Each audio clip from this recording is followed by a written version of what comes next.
All right, I've got a question here. Let's keep it quiet and let's keep it personal. You can do this. Everything I teach people, you can do. Whether you're an Olympic 5,000 meter record holder, doing my protocols, whether you're just looking to do your first ever 5K, catch the 5K. This weight matters as a runner. All right, and a lot of people out there run for weight loss, and you got people out there who run for making money, for performance, and they're focused on their weight. Pretty much every runner is weight focused, either to go faster or they're running to look slimmer and healthier and be more attractive for various reasons. Here's a shoe. This is the Nike Vaporfly 3, okay? And on the back here, this is pretty rad, man. I just actually worked this out tonight. Even if you've got a size of 11.5 here, we got a 12. I'll spend a few $100,000 a year on shoes to test stuff and sell stuff, and I was shoe head. On the size 11.5, this bit of rubber here, this rubber is 77.98 grams. And on the 12, it's 79.98. It's an extra 2 grams. So if you go for the 11.5, you save 2 grams on the tread, and so that's the Zoom X, and the rubber you save 26. You save a few grams here and there. Okay, so they've got the weight of the actual materials, the rubber bit, the carbon fly plate in there, and this Zoom X, the midsole. Right? That's how obsessive Nike's become with this shoe. And then you got the woman's one, a smaller one, and again the weights are a lot less. The Zoom X weighs 47 grams, and the rubber is only 18 grams, and the fly plate is 14 grams in a women's 7 versus a 22 grams in the 11.5. So it's just like this obsession with weight. Okay, it's cool, it's funny. But then you got people out there eating stuff like this. You got elite runners eating fucking Pringles, man. And yeah, I'm using Pringles. I get these free. I eat them occasionally, very rarely. But they're vegan. This one's vegan. Yeah, but it's got the fat in there, okay? So people are, oh, it's just calories in, calories out. If you eat, let's say you eat 3,000 calories a day of Pringles versus 3,000 calories a day of juice, okay? You're going to look, feel, smell, taste, perform. Everything's going to think differently, okay? It ain't calories in, calories out, okay? It isn't, okay? If we're talking performance, if you want to be as lean as me year round, you got to focus on macros, man. I don't count calories at all, okay? How many calories do I burn a day? No one can even tell you that. The top scientists on earth can't tell you how much I consume in a day. Even if I was locked in a lab, they can't tell you exactly what I consume that day. Even if they prepared the food for me, they can't accurately, to the calorie gram, tell you exactly what I consumed. Even if they could, they can't. Even if they could, then how much do I digest? Okay, the science is out on that. So why that fruit are you focusing on calories in, calories out? When you can just be like me and eat as much as you want of your favorite foods all day, every day, all night, every night, and not have to worry about getting fat or whatever, okay? So why are these bad? These aren't optimum because they contain fat in there. There's 30 per 100 grams, there's 30 grams of fat. So if I eat this Pringles, okay, boom, I got 30 grams of fat. It's in my blood, it's in my vessels, and eventually it gets stored into my tissues. It creates insulin resistance, it creates greasy skin, it goes to your scalp, it can create hair loss, it can go to your back, you can get acne, it can go to your face, it can give you a pizza face, okay? Oil, grease, fat, the body makes as fat. Apart from the omega-3s you can find in lettuce and fruit and vegetables, how much fat do you need? If you're underweight, don't listen to this video, eat more fat so you can gain more fat. Just saying.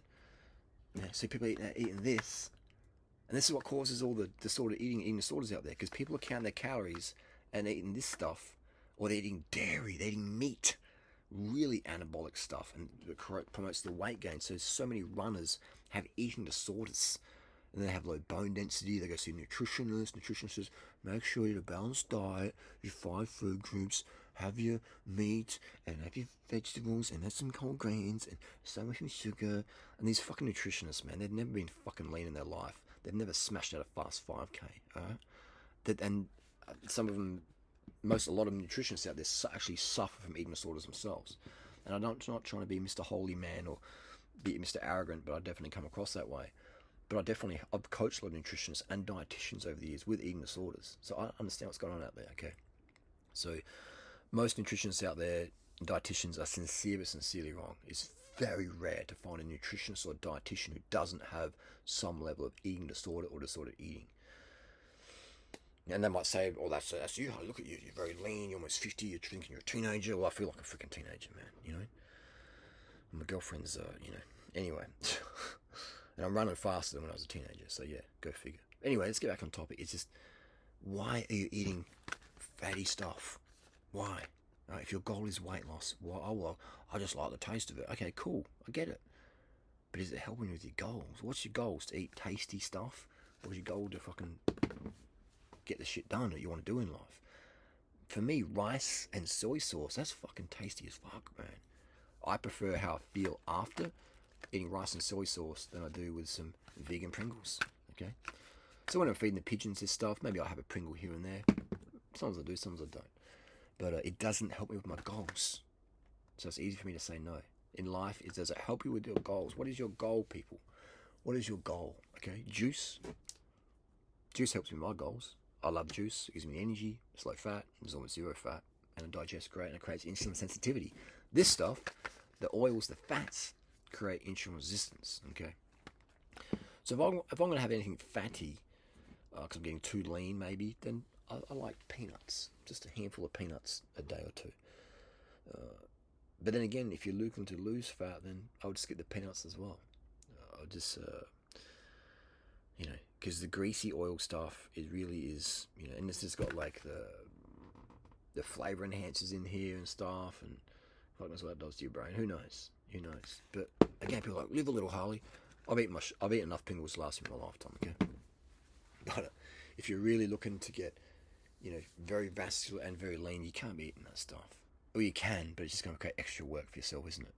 Like, I'm sure there's people out there who could run, a lot. There's plenty of runners in the world, some Kenyans out there who could run a faster 5K in these shoes than I can, okay? But put them on these things, they're going to go even faster, okay? So there's plenty of people out there who are as lean as me and eat Pringles and fatty foods, greasy stuff. But if you took that away, they'd be even leaner, okay? Are we performing in spite of something or because of something? With some super shoes, something like this, you perform because of it. Something, a shoe like this, you perform in spite of it, okay? It's not a very fast shoe compared to our super shoes over here, okay? These are great. The Adios Pro 3s, fantastic shoe, okay? So I'm all about performing because of something versus in spite of something. So there you go, gang. If you're a runner out there and you want to get super, super lean and you don't have to worry about your weight anymore, then you get my ebooks, durianrider.com, and just forget everything else. I just simplify it for you in the ebooks. All right? It's super cheap. It's super freaking easy. And you have to waste time, like, just going to see a nutritionist or a dietitian or getting a opinion. Just fuck all that. All right? Just do my protocols. All right? There's so many runners around the world setting state records, national records, Olympic records even, doing my protocols, okay? And you see the running times just dropping, the sugar intake going up, the fat intake going down, the vegan meal consumption going up, even some runners going full vegan undercover, not telling anyone.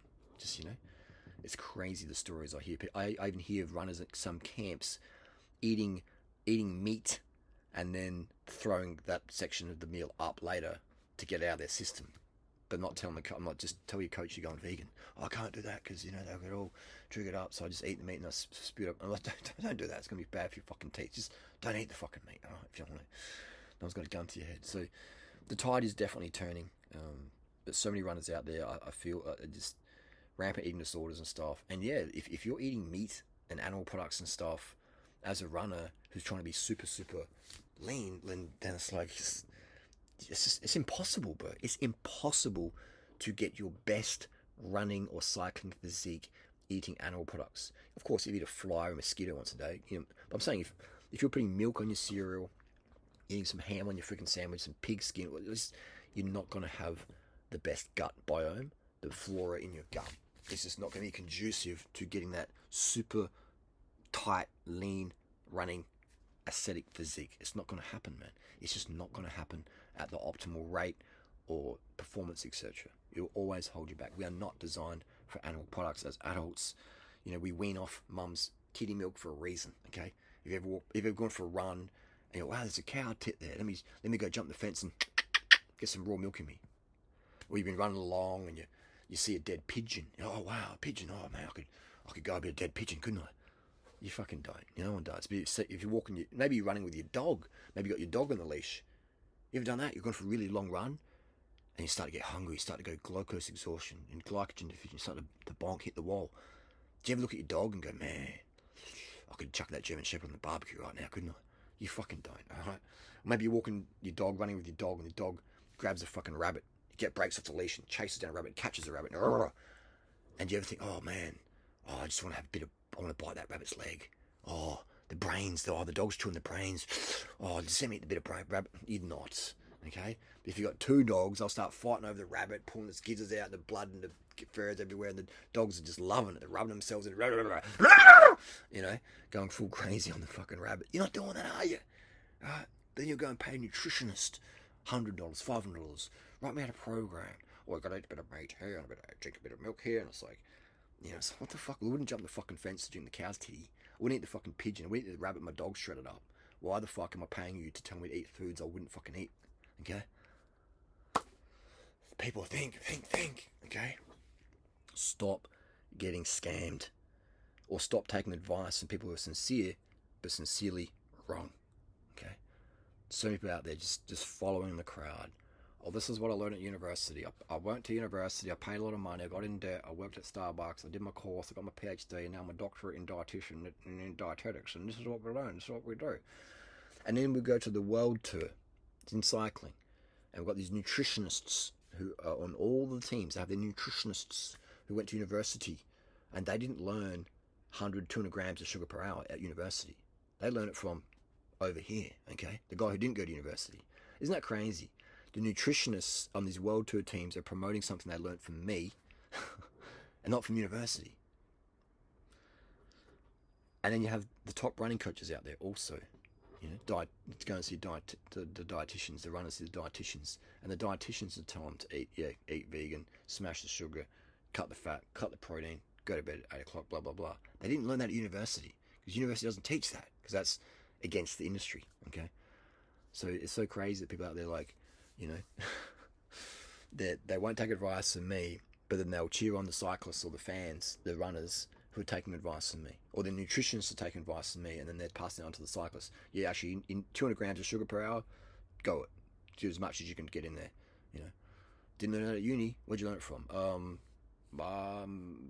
Next question. So that's the deal, and that's cool. I don't care. I'm not here to get credit or whatever. I'm just here to reinforce the message. I mean, preaching on YouTube since 2008 and on forums since 2003. You can't eat too much carbohydrate. All right, every single day eat unlimited carbohydrate. Okay, every single month unlimited carbs. You know, obviously before you go do a morning run, don't have a massive bowl because it'll be like in your stomach and you digest it. But overall, in the day, you know what I'm saying, don't restrict your carbohydrate ever. And if you want to lose body fat, just restrict your fat intake, man, and restrict your protein intake because fat and protein cause insulin resistance. Okay, every gram of fat, every gram of protein causes a level of insulin resistance. Okay, and every gram of sugar you eat causes insulin sensitivity. So the sugar's up, insulin sensitivity's up. Fat, protein, slammed right down, insulin sensitivity up. Sugar's down, and fat's up, insulin resistance. That's why every single person doing a keto diet is insulin resistant. They fail the old glucose tolerance test. I sound like I'm just repeating myself again and again and again for decades. But this is where it's at. Get a CGM on there, test it yourself, okay? If you're a runner and you want to look like a freaking runner, then do my protocols.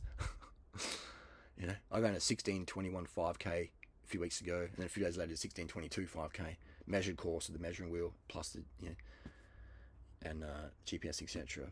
And, you know, and I've run hardly ever, just 5Ks. I can bang out a 5K. But, I see these runners out there just training so much harder than me, and they're like 3 or 4 or 5 minutes slower than me because they're just eating the wrong shit. And you know, if I trained like them, then I'd be going under 15, wouldn't I? Maybe one day I'll stop being lazy. But that's the deal. Is it makes you so lean, so effortlessly, and you feel best, man. It feels good having energy. You know, imagine running around in your Vaporflies not having enough energy to push yourself. What's that, man? What sort of life is that?